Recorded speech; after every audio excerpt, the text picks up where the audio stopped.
Assalamualaikum warahmatullahi wabarakatuh. Halo, selamat pagi. Nama saya Rizka Laila Amalia dengan NIM 2041050101056 dari kelas PS3 angkatan 2020. Hari ini dalam mata kuliah Ekonomi Makro Islam, saya memiliki kesempatan untuk menjelaskan mengenai ekonomi tertutup dengan kebijakan pemerintah dan tanpa kebijakan pemerintah. Nah, apa sih pengertian dari perekonomian tertutup itu dan bagaimana ruang lingkup perekonomian tertutup tanpa kebijakan pemerintah dalam perspektif ekonomi konvensional ataupun Islam? Nah, perekonomian tertutup itu adalah perekonomian yang tidak berinteraksi dengan perekonomian lainnya. Khususnya, perekonomian tertutup tidak terlibat dalam hubungan internasional, tidak juga terlibat dalam pinjam-meminjam secara internasional. Perekonomian tertutup artinya tidak mengenal hubungan luar negeri, sehingga tidak ada kegiatan ekspor ataupun impor. Perekonomian sederhana tidak mengenal keterlibatan pemerintah dalam kegiatan perekonomiannya. Jadi, perekonomian tertutup sederhana adalah perekonomian yang melibatkan dua pelaku, yaitu rumah tangga dan perusahaan atau swasta. Perekonomian sederhana tidak mengenal keterlibatan pemerintah dalam kegiatan perekonomiannya. Sebenarnya, dalam membahas perhitungan pendapatan nasional dengan pendekatan pengeluaran perekonomian suatu negara, itu dapat digolongkan menjadi dua, yaitu yang pertama perekonomian tertutup atau closed economy, yaitu meliputi atas perekonomian sederhana, perekonomian dua sektor, dan perekonomian tiga sektor. Nah, yang kedua itu ada perekonomian terbuka atau open economy. Nah, pada bagian ini kita akan membahas tentang perekonomian dua sektornya, yaitu perekonomian yang terdiri dari pengeluaran yang dilakukan di rumah tangga yang biasanya disebut dengan konsumsi dan pengeluaran yang dilakukan di rumah tangga produsen yang biasanya disebut dengan investasi. Keseimbangan perekonomian sederhana atau dua sektor dapat dituliskan dalam notasi atau dalam rumus, yaitu Y sama dengan C plus 1. Persamaan ini mencerminkan kondisi antara output yang diproduksi atau Y sama dengan output yang dijual, yaitu C plus 1. Jika sebagian pendapatan digunakan untuk konsumsi dan sebagian pendapatan digunakan untuk menabung atau saving, atau itu bisa diberi dengan notasi S, maka dapat ditulis Y outputnya sama dengan output yang diproduksinya sama dengan C plus S, C plus savingnya itu. Nah, apa saja sih fungsi konsumsi dan tabungan dengan pendekatan ekonomi konvensional? Nah, dalam perhitungan pendapatan nasional, pendapatan yang dihasilkan rumah tangga konsumen atau household merupakan sisi pendapatan, sedangkan pengeluaran konsumsi rumah tangga atau household merupakan sisi pengeluaran. Nah, menurut Keynes, konsumsi merupakan fungsi pendapatan yang dalam bentuk persamaan dapat ditulis sebagai C sama dengan A plus BY, di mana C adalah besarnya pengeluaran konsumsi rumah tangga, A sama dengan besarnya konsumsi yang tidak menguntungkan pada jumlah pendapatan atau konsumsi jika tidak ada pendapatan, dan B adalah marginal propensity atau propensity to consume atau hasrat marginal dari masyarakat untuk melakukan konsumsi, yaitu kayak hasrat mereka untuk membeli atau melakukan konsumsi barang. Nah, ada juga Y, di mana Y adalah pendapatan disposable, di mana pendapatan ini yang siap digunakan untuk mengkonsumsi. Nah, rasio perubahan pengeluaran konsumsi dengan melakukan perubahan pendapatan lebih besar 0 mencerminkan pengeluaran konsumsi rumah tangga akan meningkat seiring dengan meningkatnya tingkat pendapatan. Sedangkan perubahan pengeluaran konsumsi dengan perubahan pendapat MPC kurang dari 1 mencerminkan kenaikan pengeluaran konsumsi akan selalu lebih kecil dari kenaikan pendapatan. Selain itu, Keynes juga mengatakan bahwa average propensity to consume atau APC yang merupakan perbandingan antara konsumsi yang dilakukan dengan tingkat pendapatan disposable akan mengalami penurunan sebagai akibat kenaikan pendapatan. Yang menarik dari pandangan Keynes ini, yang lain yang menyatakan pendapatan merupakan penentu atau determinan konsumsi yang terpenting dan tingkat bunga tidak memiliki peranan penting, tapi menurut Keynes, pengaruh tingkat bunga terhadap konsumsi hanya sebatas teori. Nah, yang akan selanjutnya kita bahas adalah fungsi konsumsi dan tabungan dengan pendekatan ekonomi Islam. Kan tadi kita udah bahas tentang fungsi konsumsi dan tabungan dalam pendekatan ekonomi konvensional. Sekarang kita akan bahas tentang ekonomi Islamnya. Nah, pembahasan fungsi konsumsi dan dalam pendekatan ekonomi Islam ini banyak dilakukan oleh para ahli ekonomi Islam. Jadi punya banyak pendapat. Yang pertama itu ada pandangannya Fahim Kam tentang fungsi konsumsi dan tabungan. Nah, mengacu pada pandangan Keynes yang menyatakan konsumsi yang dilakukan rumah tangga konsumen dipengaruhi oleh tingkat pendapatan, Fahim Kam sendiri membagi tingkat pendapatan masyarakat menjadi pendapatan yang berada di atas nisab, angka minimal aset yang terkena kewajiban zakat, dan pendapatan yang berada di bawah nisab, atau di bagian golongan miskin. Nah, komponen pengeluaran konsumsi yang dilakukan rumah tangga konsumen menurut Fahim Kam itu dibagi lagi menjadi dua bentuk atas pengeluaran. Nah, yang pertama itu adalah konsumsi yang dilakukan oleh rumah tangga tersebut untuk kebutuhan sendiri atau untuk for self yang dilambangkan dengan notasi E1, dan ada juga konsumsi yang dilakukan rumah tangga untuk menuju keridhaan Allah atau cause of Allah yang dinotasikan dengan E2. Nah, yang kedua ada pandangan Matt Wally tentang fungsi konsumsi dan tabungan. Dalam mengembangkan fungsi konsumsi dalam perspektif Islam, Matt Wally menggunakan beberapa pendekatan hipotesis teori yang dapat dijelaskan secara sederhana, yaitu yang pertama adalah hipotesis pendapatan mutlak. Hipotesis ini menyatakan bahwa konsumsi dalam periode waktu tergantung pada pendapatan siap konsumsi atau disposable income. Pada periode tersebut, naiknya pendapatan akan meningkatkan konsumsi, tetapi peningkatan konsumsi lebih kecil dari peningkatan pendapatan, sehingga konsumsi rata-rata EPC dan MPC menurun dengan meningkatnya pendapatan. Matt Wally memasukkan peranan zakat terhadap fungsi konsumsi untuk menyederhanakan masalah. Dianggap besarnya zakat ditunjukkan oleh fungsi. Nah, yang kedua itu ada hipotesis pendapatan relatif atau the relative income hypothesis. Hipotesis ini menyatakan konsumsi sekarang saja ditentukan pendapatan siap konsumsi pada masa sekarang, tetapi juga pendapatan sebelumnya atau pendapatan masa puncak atau bisa disebut dengan YP notasinya. Maka MPC itu lebih kecil dari EPC. Nah, sekarang kita masuk dalam materi investasi atau materi fungsi investasi dengan pendekatan ekonomi konvensional maupun fungsi investasi dengan pendekatan ekonomi Islam.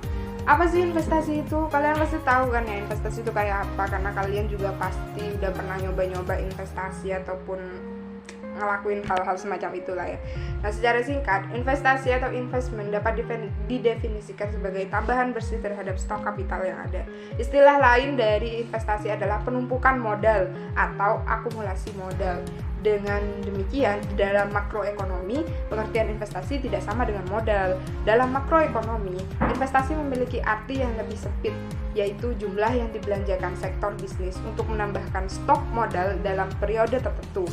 Nah, sedangkan modal merupakan stok ketika nilai uang dari gedung-gedung, mesin-mesin, dan inventaris lainnya adalah tetap pada suatu waktu. Nah, ada 3 bentuk pengeluaran investasi. Yang pertama, ada investasi tetap bisnis atau business fixed investment, yaitu pengeluaran investasi untuk pembelian berbagai jenis barang modal, yaitu mesin-mesin dan peralatan produksi lainnya untuk mendirikan berbagai jenis industri dan perusahaan. Nah, yang kedua ada investasi residensial atau residential investment, yaitu pengeluaran untuk mendirikan rumah tempat tinggal, bangunan kantor, bangunan pabrik, dan bangunan-bangunan lainnya. Nah, yang ketiga ada investasi persediaan atau interventory investment, yaitu berupa pertambahan nilai stok barang-barang yang belum terjual, seperti bahan mentah dan barang lainnya yang belum diproses atau diproduksi pada akhir tahun perhitungan pendapatan nasional. Oke, sekarang kita akan bahas tentang fungsi investasi dalam pendekatan ekonomi Islamnya. Nah, fungsi investasi dengan pendekatan ekonomi Islam tentu berbeda dengan pendekatan ekonomi konvensionalnya. Perbedaannya karena fungsi investasi dalam ekonomi konvensional dipengaruhi oleh tingkat suku bunga, Hal ini tentunya tidak berlaku dalam pendekatan ekonomi Islam, karena yang seperti kalian tahu, dalam pendekatan ekonomi Islam itu sangat anti dengan suku bunga. Benar. Menurut Matwali, investasi di negara-negara penganut ekonomi Islam itu dipengaruhi oleh 3 faktor, yaitu yang pertama, ada sanksi terhadap pemegang aset yang kurang atau tidak produktif, atau itu bisa disebut dengan hoarding idle asset. Nah, yang kedua ada dilarang melakukan bentuk spekulasi dan segala macam judi. Segala macam yang dilarang dalam syariat Islam itu dilarang juga dalam investasi pendekatan ekonomi Islam. Nah, yang ketiga adalah tingkat bunga berbagai pinjaman sama dengan 0, sehingga seorang muslim itu boleh memiliki 3 alternatif atas dananya, yaitu yang pertama memegang kekayaannya dalam bentuk uang kas, yang kedua memegang tabungannya dalam bentuk aset tanpa berproduksi seperti halnya deposito real, dan yang ketiga ada menginvestasikan tabungannya. Nah, Fahim Khan menyatakan bahwa permintaan investasi ditentukan oleh tingkat keuntungan yang diharapkan. Right. Selain dari itu, ada penentu-penentu lain untuk tingkatan investasi ini ya. Dengan banyaknya keuntungan yang akan diperoleh sangat besar pengaruhnya dalam menentukan tingkat investasi yang dilakukan oleh para pengusaha di samping ditentukan oleh harapan di masa depan untuk memperoleh untung. Beberapa faktor lain juga penting peranannya dalam menentukan tingkat investasi yang akan dilakukan dalam perekonomian. Faktor-faktor utama yang menentukan tingkat investasi yaitu adalah tingkat keuntungan yang diramalkan yang akan diperoleh oleh perusahaan itu, yaitu tingkat bunga dan ramalan mengenai keadaan ekonomi di masa depan. Jadi kita harus tahu keadaan ekonomi di masa depan tuh kayak apa ya. Kita juga harus membandingkan dan juga riset dengan baik gitu. Nah, yang keempat ada kemajuan teknologi, itu juga penentu tingkat investasi untuk kemajuan teknologinya. Yang kelima ada tingkat pendapatan nasional dan perubahannya. Pendapatan nasional jelas juga penting untuk penentu tingkat investasi. Dan yang terakhir ada keuntungan yang diperoleh oleh perusahaan itu sendiri. Oke, itu penjelasan tentang perekonomian tertutup tanpa kebijakan pemerintah, yang dimana isinya itu tentang fungsi konsumsi dan tabungan dan juga investasi, seperti itulah ya. Nah, sekarang kita akan bahas tentang perekonomian tertutup dengan kebijakan pemerintah, dimana isinya ini juga gak kalah banyaknya dan gak kalah lengkapnya dengan perekonomian tertutup tanpa kebijakan pemerintah. Mari kita bahas lebih detailnya lagi.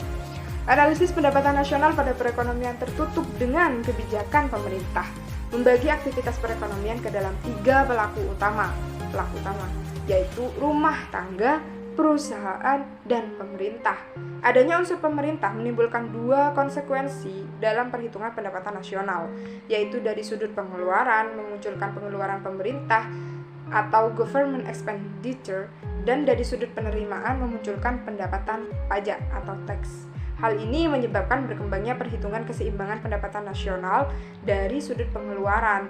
Yang tadinya tuh yang awal perekonomian tertutup tanpa kebijakan pemerintah itu Y sama dengan C plus I.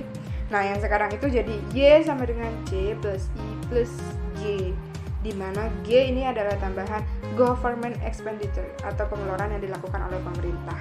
Karena punya 3 sektor kan kalau pengeluaran dengan kebijakan kalau perekonomian tertutup dengan kebijakan pemerintah. Nah, sedangkan keseimbangan pendapatan nasional dari sudut penerimaan menjadi Y sama dengan C plus S plus T, di mana S sama dengan saving atau tabungan dan T sama dengan tax atau pajak. Nah, pajak ini memiliki dampak terhadap konsumsi dan tabungan. Pada perekonomian tertutup dengan 2 sektor pendapatan nasional sama dengan pendapatan disposable. Dengan adanya unsur pajak ini atau tax, maka pendapatan disposable yang menjadi lebih kecil dari pendapatan nasional. Hubungan antara pendapatan disposable dengan pendapatan nasional dapat dijelaskan dengan rumus disposable YD, notasinya sama dengan pendapatan nasional dikurangi tax atau pajak. Untuk melihat sejauh mana pajak dapat mempengaruhi konsumsi, maka dapat dilakukan dengan dua pendekatan pajak yang dikenakan, yaitu pertama, pengaruh pajak tetap, yaitu besaran pajak yang jumlahnya sama pada berbagai tingkat pendapatan terhadap pengeluaran konsumsi dan tabungan. Nah, yang kedua ada pengaruh pajak proporsional, yaitu besaran pajak yang ditentukan dengan persentase tertentu dari tingkat pendapatan terhadap tingkat konsumsi dan tabungan.